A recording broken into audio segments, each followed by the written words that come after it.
Hello and welcome to the Auto Limits channel, where we are continuing our journey through the films of Samuel Fuller and hoping to gain a fuller understanding.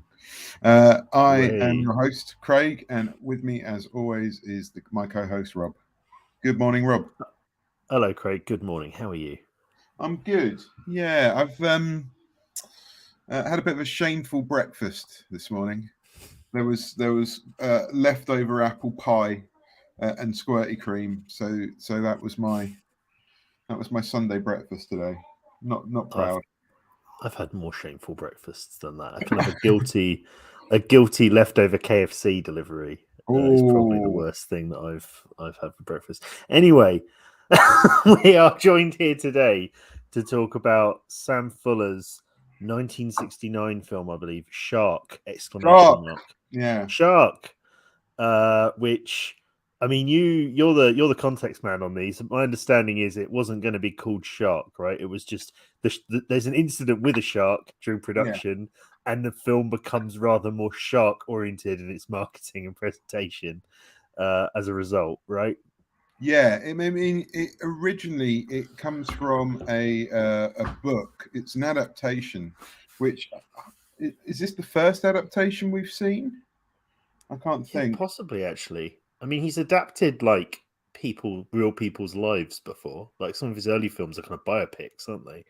Yeah. But yeah, I don't know if it's the first actual adaptation. Yeah, possibly. Either way, It's this an is adaptation of like an airport novel type yeah. situation, or A novel called His Bones Are Coral by a guy called Victor Canning.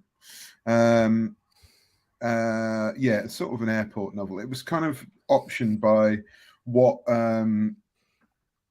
uh, Fuller basically describes as a bunch of chances. Uh, um, Skip Steloff, Mark Cooper, Jose Luis Calderon, some real sort of low budget, unexperienced producers that bought the thing to him and said they want to make this and they're going to shoot it in Mexico. And it comes off a time where Fuller's not actually made anything for a number of years. I'm not sure. Let me check to see exactly because it how was many. the Naked Kiss before, wasn't it? And that was the last one we That's did, right. and yeah, like that was about 5 years ago, which is interesting because Shot Corridor and Naked Kiss, both in the Criterion Collection, both well regarded Sam Fuller films.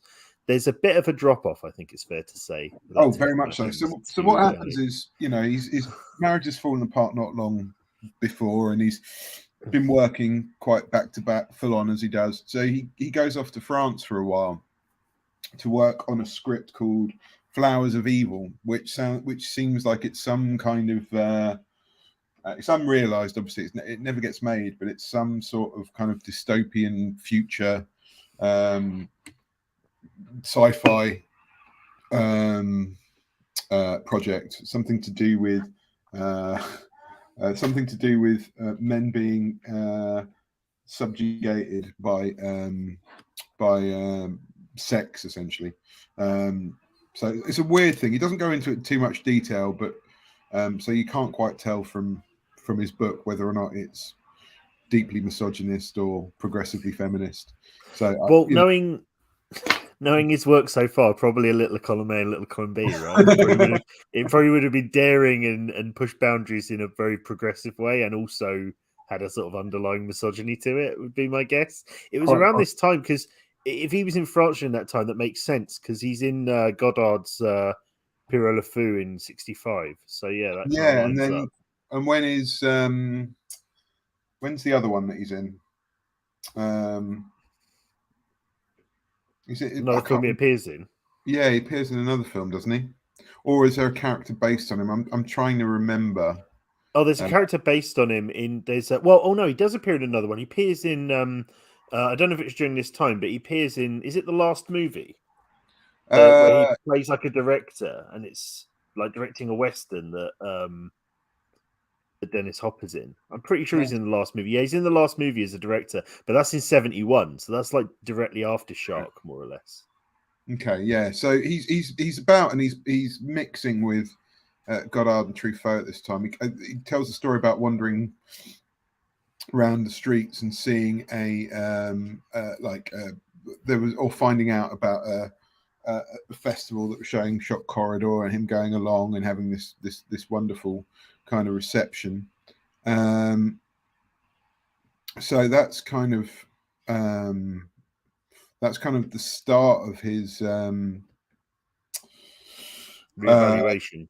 Yeah, exactly. So he's being sort of, not lionized, but he's being celebrated by these French New Wave directors at this time.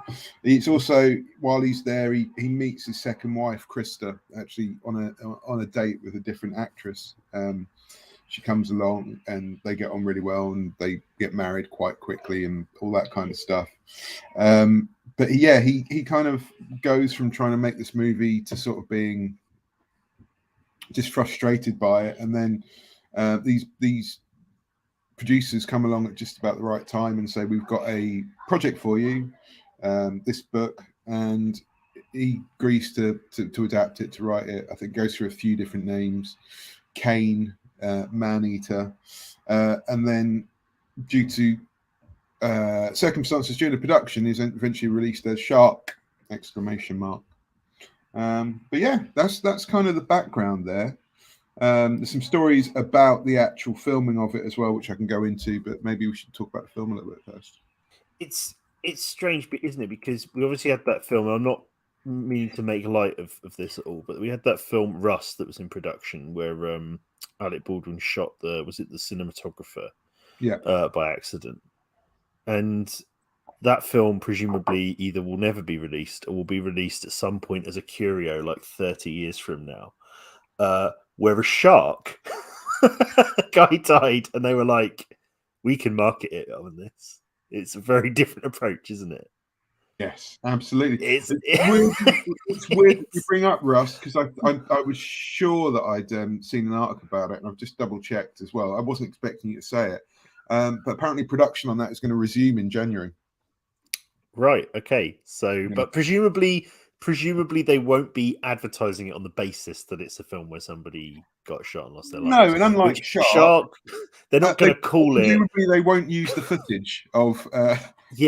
Exactly. Because there's a lot of elements to this. Because, for example, like presumably when Rust comes out, it won't be retitled like Fatal Shot or something, right? It's not going to be like, you know what I mean? Like Shark was going to be released as whatever, Kane, right? Was I think the one it was most likely going to be called, and then which is after the name of the central character, right, with Burt Reynolds. That's right, yeah. And they use the stills from the event where the stuntman gets killed by a shark in real life become like a spread in Time magazine at the time, I think, right? From what I've read. And then they end up forming the basis of the poster. The film gets called Shark. And it begins with this. I mean, to start talking about the film itself, I remember it begins with a sort of not even a disclaimer. I hesitate to even call it a dedication. It begins with something that comes up, some text that comes up that references that, that a stuntman was killed making the film. But it reads more as hype for the film than respectful passage. It says something about how it was dedicated to the divers who operated in shark-infested waters to make this film and stuff like that, which is kind of sexier than you'd expect from a dedication. It doesn't come up and say, in memory of. It basically tries to like excite you with the idea of this death at the beginning. Yeah, it's got those. It's been a couple of weeks since I've watched it now as well. Am I right? Am I misremembering that? Is that what I'm remembering, or does it have a final sting over the end credits in that kind of Fulleristic kind of way where he puts this story never finishes or dedicated to the?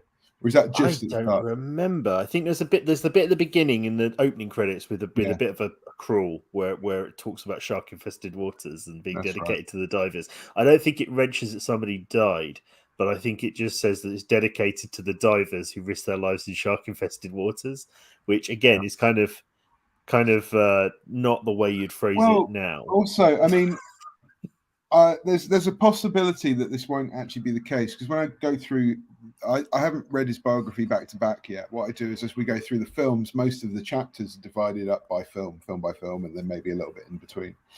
And the sort of big black mark in his autobiography so far is that he doesn't mention this incident at all in that chapter in his biography. So I've finished as the film's finished, and he sometimes does a little preamble before the next one. So it's possible he mentions it in the next chapter, but it was quite the omission as he's writing about this that he doesn't mention it with Jose Marco, the stuntman. Interesting. That's interesting and a shame, because without much information from his autobiography for this, I don't think this is going to be a particularly long episode, because I don't have a lot to say about Shark. So, do you want to synopsis Shark? I mean, Shark is basically a kind of Indiana Jones, James Bond type thing more than it is actually like a Clive, movie, right? Or a Clive Cussler kind of airport, or not Tom Clancy, because Tom Clancy's too kind of spies and spooks, but it's that sort of airport novel, man's man kind of protagonist getting into. It would have suited being called Kane. It would have suited being called Kane, and I can't remember if I read this or not, but I think it's like there is an idea that there are Kane novels going through his adventures and his kind of manly man things. It's that sort of film, isn't it? Basically, it's the sort of thing where you can imagine, like in this one, Kane's in where is he? He's in the Middle East, I think. Yeah, it felt to me. In the next one, he would be in like Belize, and in the one after that, he'd be in Eastern Europe behind the Berlin Wall or something. Yeah, it's that sort of thing. Yeah, exactly. It's very much that type of thing. And I don't know. And it sounds like his book doesn't shed any light on this, but I'm wondering how much Shark was intended to be in the movie before they renamed it Shark, because it felt to me like there's like 3 different bits in the movie where you get to the shipwreck with the shark swimming around. Yeah, I feel like we get a lot of the same footage repeated through the movie of the shark, and it feels like something that isn't very central to what the bulk of the film's about, but has kind of been shoehorned in quite a lot. Yeah, so, I mean, for context, Kane he's a gun runner, isn't he? And he's kind of transporting these guns in a jeep, and he's stopped at a checkpoint, goes on a bit of a chase, and crashes the jeep. It explodes. All the guns are gone, and he's left basically penniless in this town in basically the middle of nowhere, and he can't get out of it. He can't. He hasn't got the money to take a boat. He hasn't got. It's too far to walk anywhere. The roads are hazardous, so he's stuck here. And at the same, it's wages of fear, basically, but he doesn't have to drive a glycerin truck. It's all the wages before you get to the fear. It's the first. It's the first hour of wages. First hour of wages of fear. But there is a oceanographer and his assistant doing studies of. Do they say they're studying the sharks, or do they say they're studying something else? But essentially, they're not doing that. There's like sunken treasure that they know about and nobody else does, and they not even Kane to begin with, but he takes a job as a boat hand with the idea that he might be able to try and steal the boat off them at some point. And then the film kind of jumps backwards and forwards between them going out on the boat and then coming back, and a drunken doctor in the town, a little kid who latches onto Kane as well, very much like a short round kind of thing, and the corrupt police officer who kind of runs the place and kind of shakes everybody down. And it's a kind of double, triple cross kind of thing where everybody knows a little bit of information about what everybody's up to, and everyone's playing their cards close to their chest, and it's that sort of thing, isn't it? Yeah, it very much is. It's the kind of film where, and I think this actually happens in the movie, it's not something I've made up, sort of film where there's a chase that takes place in a market and just loads of tables get knocked over and vegetables go everywhere. And it's a really funny scene, actually, because he's like, is he chasing a child? It's like a couple of weeks since I saw it now as well. I think he's chasing a kid through the market, and they keep bumping into tables, but it's so poorly staged that it feels like he's going out of his way to smash the Yeah. tables over. Like it would be easier to not do it, but he keeps running into them and like pushing tables over, or just In his running own into way. them, tumbling over them. Yeah, Pushing them into his own way and having to vault over them. Yeah, exactly. It looks like a bit in a early 2000s video game where you fail all the quick timer events and you look yeah, that is pretty much exactly what it looks like. There's lots of that. There are moments in it that are quite. There are quite nice things about it, like the drunken doctor and the kind of the bar that they're in. Occasionally, kind of does feel like a self-contained kind of. There's little elements of that sort of real lived-in kind of world that crops up so often in his other films as well. It does. It's always, he always manages to put across believable locations for the most part. Funnily enough, it's the outside market that is the least believable. But like the interiors and the kind of the flop houses and things like that come across really well. But yeah, it's a strange film. I mean, I would kind of liken it to, in a way. I mean, it's a strange comparison. But if you think about like something like a big budget Marvel film where they bring in an auteur director and you can sort of see little bits in them, but it's at the same time it's always kind of subservient to this more kind of mainstream formula. Not saying it's particularly mainstream film, it's a cheap film, but it's certainly coming from that sort of very well trodden this novel. Yeah, exactly. You've not made a film for 5 years. You're probably quite cheap right now. Come to Mexico and make an unregulated film with inexperienced producers in which a man will die. I mean, I don't know if you agree that. I mean, there are bits in it that you kind of I recognise. Like, you know, there is a woman getting cold clocked as well. And that kid that he chases as well is a very Fuller character. The kind of precocious, like street boy who the kind of the tough man sort of befriends is a very Fuller dynamic. I think one of the things that's missing from it, there's bits and pieces, but one of the things obviously missing from it is like any sort of strong social stance on anything. Like, you know, that's not really there apart from real sort of surface stuff about corrupt authorities and things like that. He's not. I think part of the reason why it's anemic is that he's not like rallying against anything, or he's not on his soapbox about anything. You know what I mean? Yeah, he's not exactly. He's not raging on this one at all. No, which is some of my maybe notes maybe partly to do with his happiness of just getting married, but you know, he's not. And then seeing a guy killed by a shark. Yeah, it's like. Have you ever seen that Oliver Stone film, U-Turn? No, I haven't. Which is just sort of like crime film in the desert. It came out in sort of '98, and everyone went, "Oh, Ollie's chilled out." It's kind of yeah. That's what it is, and I think this is his U-turn. And that kind of comes across like that, and actually, what you end up with is the sort of film that maybe not now because it's too far. But if they had ITV 3 or 4 in like 1996, this is one of the films that would have been on rotation. I see. I could imagine this on ITV4 in 2022. It has an ITV vibe about it. Absolutely. A dirty ITV vibe. There's some of my notes, because I don't have a lot of notes for this one. One of them just says very boring film. And I was mostly bored by it. The other one that is a lot of the action is just people making a mess.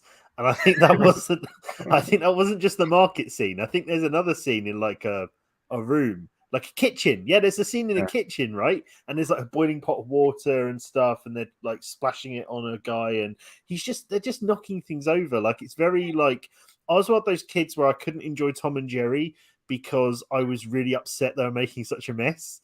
And this was this really, I did not like the action scenes in this film. It was just rooms being ransacked. You weren't a fan of, weren't a fan of Finders Keepers then either, so no, exactly, no, for sure not. And I think there's another action scene in the film as well where they're in a room and it's two dudes just not really hitting each other very effectively, but managing to smash every object in the room. Yeah, there's a lot of that. I mean, he talks about it being very kind of cheap, small production. Maybe they didn't have enough money to hire a stunt coordinator. Yeah, but it's quite. I mean, it's weird that there's so much kind of dirt and grind to the place, and then whenever anything that would happen in a movie happens, if you know what I mean, yeah, it looks bad. Like it's people standing around drinking in bars is fine, but everything else, chases, fights. Yeah, absolutely. It has no impact. Oh, apart from there are two really nice scenes. I like the initial kind of car chase through the desert in the Jeep. It's kind of shot on camera's kind of fixed and bumping all around. It's got a bit of energy and freneticism to it, and which probably isn't a word. And it's, that's gritty, and you think, oh, actually, this might have something to it, and very quickly dissipates. It's also got I really like the ending. It's got a really kind of sharp, acerbic ending to it that works quite nicely, I think, because there's a bit where the main guy is double crossed, and there's a kind of will they, won't they. There's not a will they, won't they romance, but more of a is it not romance, where they've both explicitly said they're going to seduce each other to get what they want, and then you kind of that plays out with not entirely as that romance plays out. You're not entirely sure if it's genuine or not, and at the end, it's clearly not genuine, as they try and screw each other over for this gold or silver or whatever it is. Someone the guy sabotages the boat, so it's going to sink, and then gets thrown into the water, and then the girl kind of turns on Burt Reynolds as well and kind of forces him into this little boat in the middle of nowhere, and she goes sailing off into the sunset with the gold, basically not realizing the boat's going to sink, and Burt Reynolds kind of waves her off and doesn't tell her. Sort of this little dinghy. It's quite it's got this nice acerbic kind of everybody's an arsehole ending, which I enjoyed. Yeah, because you get that shot, I guess, is sort of a Burt Reynolds POV of seeing that the boat is going to sink, and then he kind of goes on the boat and he sort of waves her off. I've written that the end is kind of anticlimactic, so I guess I expected something to happen as a result of that, and we don't see it. But I think actually, you're right that it is an interesting ending, that they kind of just part ways and it says the end, and you're like, oh well, she's fucked. But I guess in a really low key way, we're not going to see. I mean, Fuller complains about the edit of this film, but he doesn't complain about the ending for a change. So I wonder if in all of this kind of studio interference, which he's kind of blights his entire career, I wonder if, ironically, this is the film that has got a very deliberate ending. Because you think about something like 40 Guns, that would be better if they kind of rode off into the sunset, but it stops and kind of the girl and the guy get together, but actually the actual ending feels like they shouldn't. It feels like an ending that he would have wrote that would have had the edges lopped off it by another. Do you know what I mean? It does feel like a fuller ending, and a fuller scene. So I like that. No, I think that's fair enough. One note I've got here, it's not really of any substance, and obviously it's very subjective, but I felt like young Burt Reynolds, because I always see Burt Reynolds as looking like Tom Selleck. Like in my mind, Burt Reynolds and Tom Selleck look basically the same, basically because I'm face blind to the fact they just both have a mustache. I know that's the only similarity, but I kind of just I associate Burt Reynolds with having this particular rectangular head of a man in the 80s with a big mustache. And seeing him in this film, he looks so much like a young, handsome, Marlon Brando at various points. And I was like, wow, Burt Reynolds does not look like the version of Burt Reynolds I am familiar with at all. This is for a different baby, a different I mean, beast. he was a sex symbol, for better or worse. Yeah. And this is kind of this is early in Reynolds in Reynolds' emergence. I think it's very kind of, what's he done at this point? Let's have a look. He talks about him. He's not a big star yet, Burt Reynolds, and he's quite inexperienced. There's some stories about him on set as well. Like Samper talks about this being a nightmare to make, and then being in the middle of nowhere and not being able to find anything. He says one of the bright spots, though, however, is that him and Krista kind of make friends with Buñuel and spend evenings eating with Buñuel and stuff like that. That's interesting. Sorry, carry on. Yeah, go on. Sorry. I was just going to say, it's interesting you bring up Buñuel, because I've been wondering where I can shoehorn this in. It's just like the editor for this film, Carlos Savage, is this Buñuel's most kind of consistent editor. If you look at him on Letterboxd, for example, Carlos Savage has edited, just from what I've seen, I've not gone all the way down through the list, but just from what I can tell at a glance, this guy, the editor for Shark, edited at least 8 Buñuel movies, probably more if I go further down. So it's like and there are other people involved that are Buñuel adjacent as well, because the lead actress, Sylvia Pinal, she's also one of the leads in Exterminating Angel, in Viridiana, she's the lead. Simon of the Desert, she's in. So it's interesting. There is this kind of Buñuel connection, and it's interesting you mentioned him sort of hanging out with Buñuel in Mexico. It kind of paints the picture. I wonder if this is speculation. I don't know. Maybe there's something that challenges it in what you've read or seen. But I'm wondering if he was like, okay, I'll go make this shitty film based on a novel down in Mexico for cheap that I don't care about, but I'm going to hang out with Buñuel and I'm going to work with loads of Buñuel collaborators, and just that's the fun I'm getting. Oh, there's definitely part of that. He's kind of like there is a part of it. He's unsure about this. He's unsure about the producers, but he goes along with it. They sell him on it, but he is very much looking forward to going and spending some time in Mexico, and then disappointed about where in Mexico they are. And it's all these collaborators that end up kind of getting these connections through, and like evening meals and that kind of stuff. But apparently most of it is like the producers don't know what they're doing. They can't fix anything, like in a fixer kind of term. Things are going wrong. He also manages to piss off Burt Reynolds in just after rehearsal, when Burt Reynolds is upset about his wife leaving him, and Fuller makes a crack about, I wouldn't worry about it. She left you for a smarter, more handsome, more intelligent, more talented guy.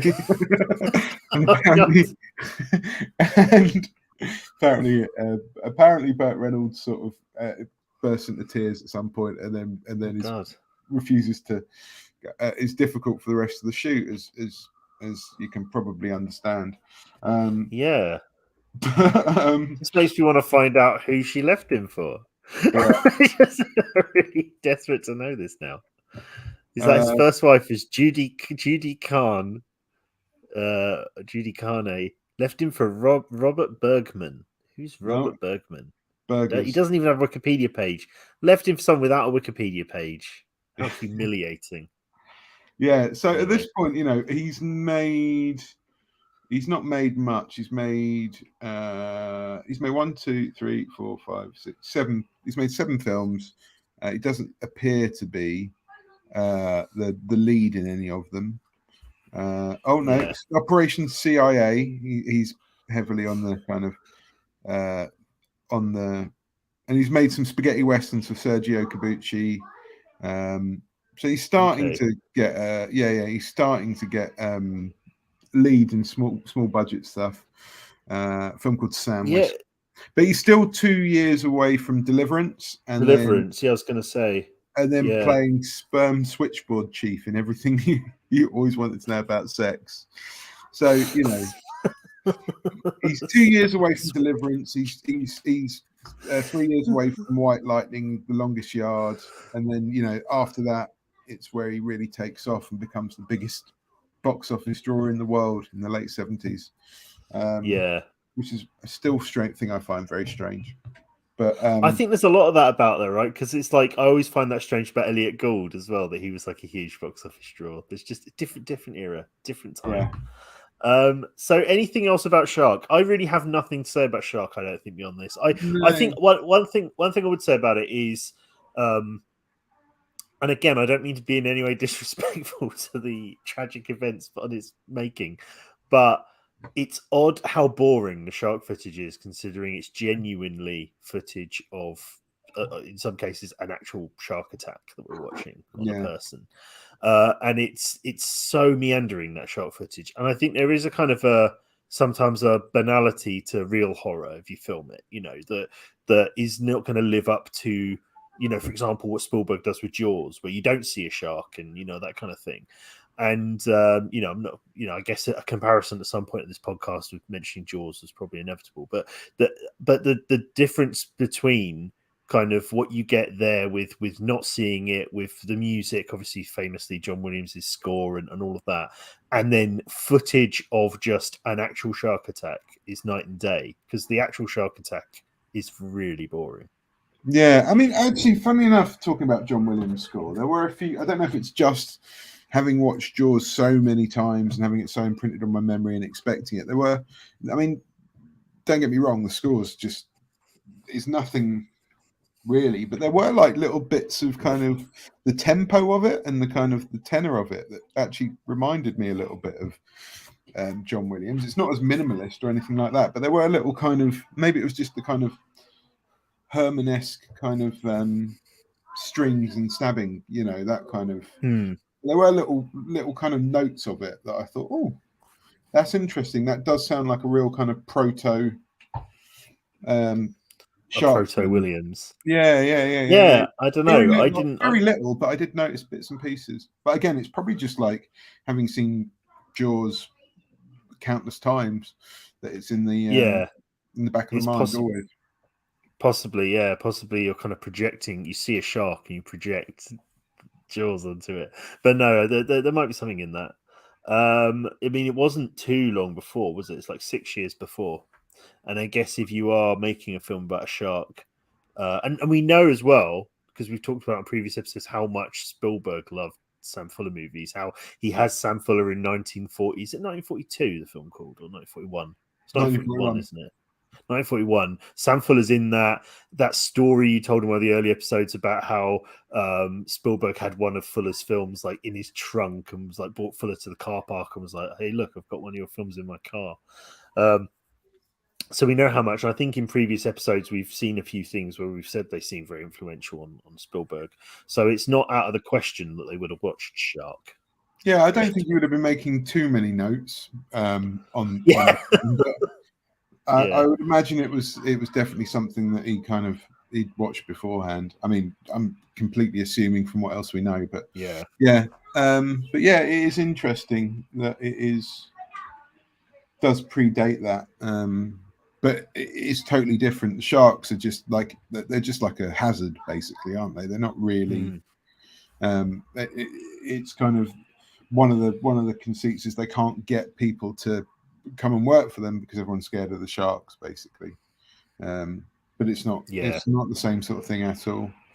No, not at all. But that's about all I have to say about Shark. Do you have any other Shark notes? No, not at all. No, not really. This is going to be a quick one, I think. What I'm excited about is that Big Red One is the next one, right? Because he's got Dead Pigeon on. Well, there's Dead Pigeon on Beethoven Street and The Meanest Men in the West, but they're both like TV movies, right? And they're very hard to find. They're very hard to find. I'm looking forward to Big Red One. Yeah, so Big Red One is kind of been the kind of the looming on the horizon ever since we started this. This is his magnum opus. This is the one that he talks about in length. That basically he starts writing, at least sort of in his head, and in note form during his actual sort of trek through World War II in the Big Red One in the infantry. He's kind of noting stories and thinking of things and thinking of characters and basically mulling this for years, trying to get it made a couple of times and then kind realizing that it's not right or he can't do it the way he wants to do it. It's the one thing that he never really compromises on. When he has the opportunity to make these things, he kind of steps back from it. But in those early days, he goes and does stuff like Steel Helmet and Fix Bayonets, and kind of does learn his learn the ropes with it all a little bit. But this is, this doesn't come out for another 11 years now, so he's in a wilderness period. Yeah. He is, and that's when these TV movies obviously take place. Do you know? I know you don't read ahead, but does it look like he spends much time on Dead Pigeon, on Beethoven Street, and The Meanest Men in the West? I haven't checked. I mean, we'll have a look at it. Maybe we'll commit to Big Red 1 next, and if we can track down those others, we'll do a little bonus episode at the end. Yeah. I'm intrigued. I think. Yeah. Carry on. Yeah, this is the one I'm looking forward to. I think I'm going to watch. I've got the reconstruction. So there was it came released in 1980 in a compromised version, surprisingly enough, and then re-released in early 2000s with a restoration of other bits and pieces. Kind of after his death, kind of thing. How long is the restoration version? Because the version I've got access to is 2 hours and 40 minutes. I think that sounds like it. Yeah. So, Big Red 1, 2 hours. Yeah, the original running time is an hour and 13. So, we've been going on and on about loving these 80-minute run times, but I think he's earned a 200-minute. He's earned this one. Yeah. He's earned this one. Yeah, he's earned it not only with the goodwill gathered from all the short films he's made, but also because this is clearly his passion project, and also. He was genuinely in the infantry in World War II, so telling him to kind of come on, mate, trim it down. And also, I've been intrigued for a number of years as well to see Mark Hamill in a role that is not Star Wars. Yeah, it's not Star Wars. The other thing, I mean, if you're happy to add another 20 minutes onto this as well, there's also Dogface, which was a TV pilot made earlier on that kind of which kind of speaks to the sort of tone that he wanted to do it on, but obviously on network TV in the 50s, so or 60s, I can't remember exactly when it was, but that was the idea. One of the ideas was to tell this episodically because it is a big long story that he wants to tell and eventually becomes an epic movie. So yeah, Big Red 1 is next on the board. I'm hoping really going to like it because I have been looking forward to seeing it for about 20 years and never got around to it. Yeah, I've been looking forward to seeing it since we started this podcast. I haven't got the long history with it, but yeah, I'm very much looking forward to it. It's a weird one because do you remember there was a Call of Duty when Call of Duty was a World War II game in the early 2000s? One of the Call of Duty sequels was called Call of Duty the Big Red 1, and so for me it's always I always wondered what it was because it made me think it had a kind of a footprint that pop culture footprint that I didn't appreciate. So no, I'm looking forward to it. Well, maybe that can be your homework for the next one. You can see if there's any play Big Red 1.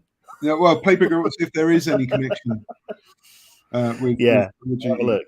That's it. And then obviously there's also we're also getting into his late career kind of final flourish because the one after this is White Dog, which is also considered to be a sort of a cult classic of exploitation cinema, co-written by Curtis Hanson as well. So there is this final flourish of a couple of kind of major works before we get into the is it the Matadeos of the end.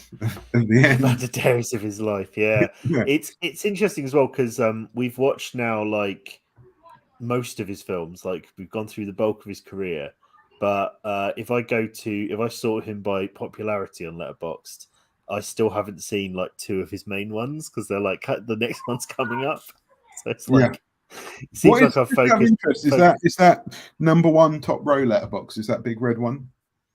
No, that's first on second row Letterboxd. Right. White Dog is on top row. Right, it's going Shot Corridor, Pick Up on South Street, White Dog, Naked Kiss, Big Red 1. So where's Steel Helmet? 7th. 40 Guns is 6th. Maybe when we do our next series. I don't know what it's going to be. Tip of the Soderbergh or whatever it is. We should ditch the chronology and work up the letterboxd rankings. Oh, from the most obscure to the most popular. Yeah, interesting. Yeah, certainly could do. Certainly could do. It's I'm very, very excited for Big Red One. So let's come back in a few weeks and do that one then. Sorry for anyone who has been following us and wondered why we're so been so scattered with them lately. But we will soon get through the last remaining Fullers and attain our fuller understanding. And I think we'll have rather more to say about Big Red One than Shark as well. So great. Well, that's all from me. Thank you very much for watching / listening. And yeah, join us next time for Big Red One as we go on the path to obtain a fuller understanding. Thank you very much. Bye-bye.